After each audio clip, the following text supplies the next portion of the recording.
kasus ini cepat langsung beliau tertangkap, ya kan, karena memang kasus lain juga beliau sudah jadi tersangka.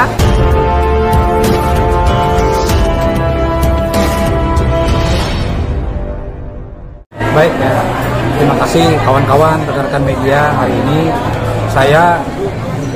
kami dari Himpunan Advokat Muda Indonesia Bersatu, saya Ketua Himpunan Advokat Muda Indonesia Bersatu Bangka Belitung, mewakili teman-teman di sini. Ada Ketua Umum kami Pak Sunan Kalijaga, ada Mbak Berbi Kumalasari, dan juga ada Mbak Penny sebagai saksi dalam perkara ini.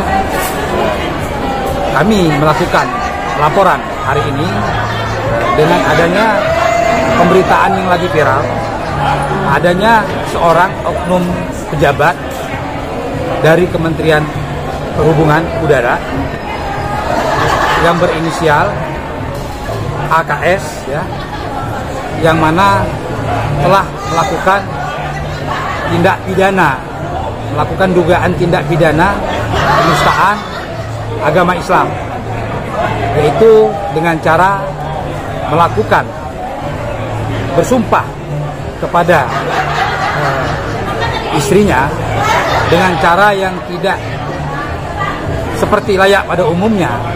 Dia melakukan menginjak kitab suci Al-Quran, yang menurut kami perbuatan tersebut adalah perbuatan yang tidak terpuji, yang tidak senonoh. Karena dalam Islam pun dikatakan orang yang telah melakukan perbuatan seperti itu sudah murtad dan dia harus keluar dari Islam. Itu. Jadi akhirnya saya terpanggil dan rekan-rekan lain juga terpanggil, Himpunan Advokat Muda semuanya terpanggil untuk membuat laporan polisi tertanggal 15 Mei 2024, yakni dugaan penistaan agama dengan pasal yang dituduhkan 156A KUHP, yang mana ancaman tersebut 5 tahun. Artinya di sini kami meminta pihak kepolisian, khususnya Polda Metro Jaya, untuk segera melakukan penangkapan, karena pasal ini wajib untuk ditahan karena ancamannya 5 tahun. Gitu. Bang, bukti-buktinya tadi semua sudah diterima oleh pihak kepolisian dan masuk unsur penistaan agamanya. Ya, jadi tadi kami sudah menyampaikan bukti-bukti tadi, seperti ada rekaman video, kami masukkan di dalam flash disk, dan juga screenshot yaitu berita linknya, seperti itu. Fani, seperti apa? Sudah melaporkan sang suami, tenang atau malah takut ada intimidasi atau menghubungi Fani nggak dari pihak suami? Suami belum ada hubungi saya sampai saat ini. Tapi seperti apa? Mungkin udah lega atau malah justru khawatir atau seperti apa? Sudah melaporkan suami nih? Sebenarnya aku lapornya ke abang ya, abang. Cuma abangnya kan nggak terima. Iya, nggak lega juga sih mas.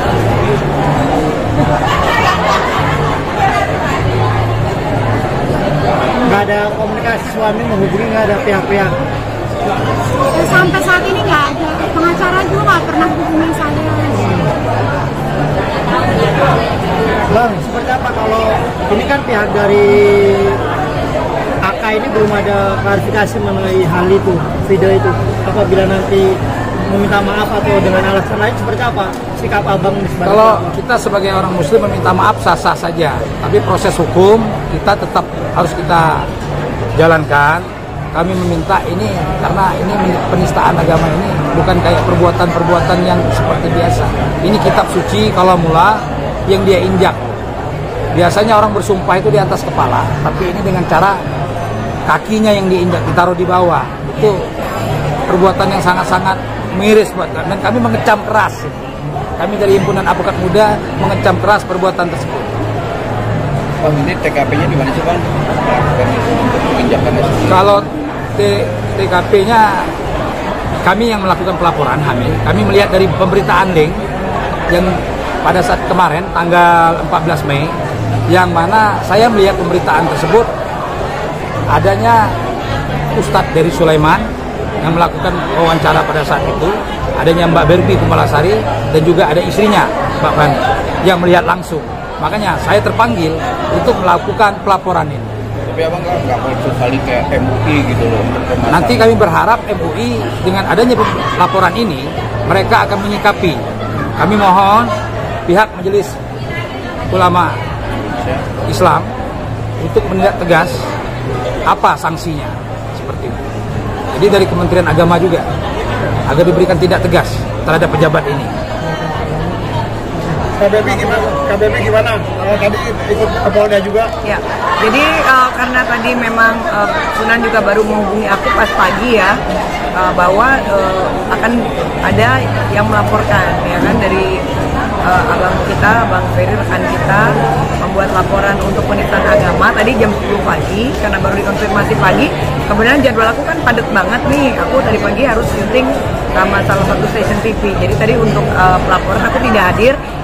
Tapi kan di sini aku sebagai saksi ya Bang ya. Saksi. Jadi memang untuk kasus Fani sendiri, aku sebagai pengacara Fani, tapi untuk kasus penistaan agama di sini posisi aku sebagai saksi karena aku yang mengetahui juga video itu, biar rekan-rekan media juga tahu.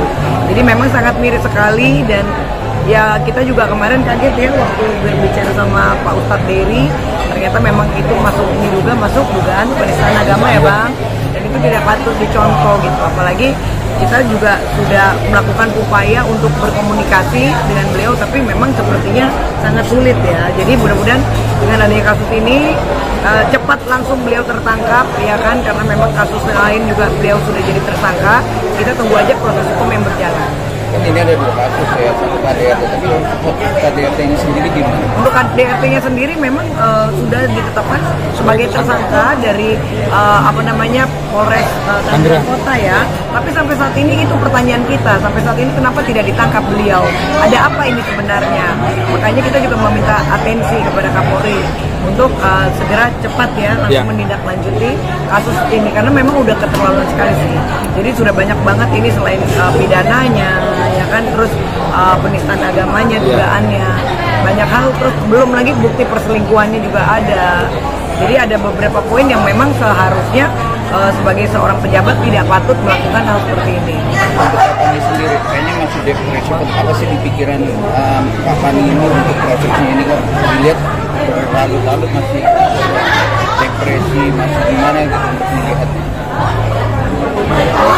Aku nggak tahu isi otak suami itu apa, aku nggak tahu, nggak ngerti gitu. Isi otak suami itu apa, nggak ngerti. Saya sempat hubungi dia pakai nomor baru lagi gitu. Saya nggak ngerti namanya. Kalau dibilang depresi, saya depresi banget ya. Cuma nggak ngerti aku tuh dia tuh otaknya kayak gimana. Saya hubungi pengacaranya blok saya hubungin pakai nomor lain, di blok juga. Tapi untuk Fani sendiri, keinginan dari hati Fani sendiri apa sih dengan proses yang berlanjut ini?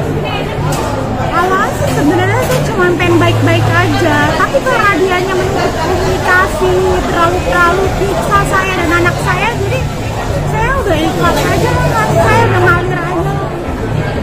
Untuk abang sendiri proses tetap lanjut ya Bang ya? Kalau saya pelapor penista agama ya, saya akan berlanjut karena ini agama Allah ya, yang harus saya jaga. Kita umat Islam wajib menjaga semua. Sedikit pun orang yang menista agama Islam, kita jangan coba-coba. Jangan sampai nanti dia dikejar oleh umat Islam yang lain, akan jadi bumerang buat dia sendiri. Makanya kami minta supaya oknum pejabatnya segera ditangkap. Jangan sampai nanti umat Islam ngamuk datang nyerbu dia. Pasti seperti itu. Apalagi kitab suci Al-Quran yang diinjak-injak. Ini yang harus kita inginkan. Kita balik. Mungkin selama ini belum ada putusan cerai sah, secara sah itu Belum ada. berarti udah bisa ranjang lama lah gitu ya. Dia udah nungguin aku udah 4 bulan. Jadi bakal mau gugat ke pengadilan agama apa sebenarnya? Aku pribadi, aku tunggu dia aja sih. Oh tunggu. Karena aku nggak mau gimana, aku nggak mau macem-macem orang dia. Berarti untuk penegasan lagi keinginan tersebut. Keinginan apakah harus dia harus kembali ataupun di penjara atau seperti apa? Ada komunikasi aja gitu, ada komunikasi. Oke, lagi. Ya, baik, kita rekan ini LP-nya ya. Bisa dibaca? Saya bacakan ya, telah terlapor melaporkan dugaan tindak pidana penistaan agama Undang-Undang Nomor 1 Tahun 1946 tentang KUHP sebagaimana dimaksud dalam pasal 156A KUHP yang terjadi di wilayah Jakarta Selatan, titik koordinat Pancoran, Kota Jakarta Selatan, DKI Jakarta, tertanggal kejadian 14 Mei 2024 dengan terlapor atas nama Asep Kosasi. Uraian kejadian pelapor selaku Ketua Himpunan Advokat Muda Indonesia Bersatu Bangka Belitung, saya sendiri Feryawan SIMH CPCLE, menerangkan bahwa pada tanggal 14 Mei 2024 saat dalam perjalanan saya melihat postingan berita di media sosial yang berisi percakapan para saksi. Dalam percakapan tersebut, Pani Kosasi saksi memberikan keterangan telah melihat langsung kalau terlapor melakukan hal yang termasuk penistaan terhadap agama Islam, yaitu dengan menginjak kitab suci Al-Quran. Atas kejadian tersebut, korban telah dirugikan. Selanjutnya, kami pelapor datang ke SPKT Polda Metro Jaya untuk membuat LP guna dalam rangka penyelidikan dan penyidikan. Nah,